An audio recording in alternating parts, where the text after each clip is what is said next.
sort of almost an easterly, almost northeast swell and a southeast wind. So we've got all that there, 3 different conditions. So swell this way, wind this way, tide that way, and then the rock falls as well. So that's just washing machine stuff, you saw. So you handled that well.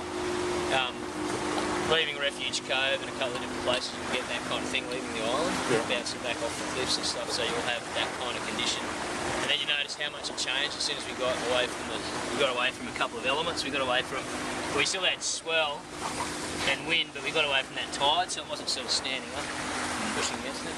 So when we went around a bit further, we started to clean up, and you'll get that as well. When you get further out to sea, it actually get better. The swell will just roll through, you won't even notice the swell. It's just be the wind shock, so that's the one you've got to get used to. And I call it hip proprioception. You might have heard someone talking about, like physios talking about ankle proprioception, like when people get a bad sore ankle or whatever and standing on those balls. It's the same thing through your hips.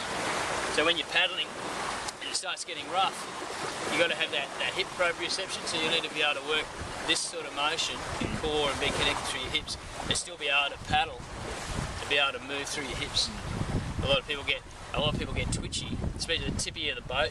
They get twitchy through the hips and fight. They feel like they're sitting on a fence railing and trying to stay vertical, right? Keep the boat flat.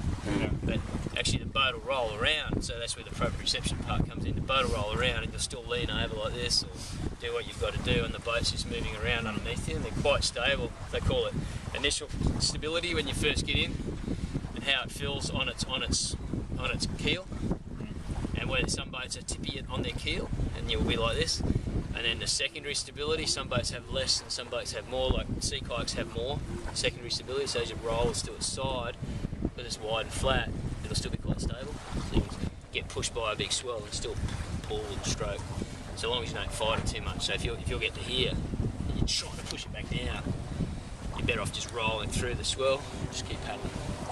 Another thing too, if the swell's coming in, say from the port side, either side, doesn't matter, you don't want to lean into the swell. The tendency to do that, or any of the conditions, wind, tide, you're going across a current and there's a current coming in, or even a swell or a white water coming in, don't lean into it thinking that you're going to counterbalance it, that you're going to end up back here, because what it'll do, it'll just grab the side of the boat and pull you down.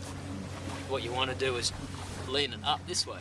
So you've got the round part of the boat there, and it actually goes and goes underneath you, and you just keep paddling.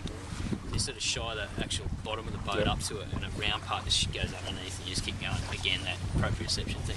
So it's pretty important your partner's doing the same thing as you are. Yes, yeah. So it all starts with that timing.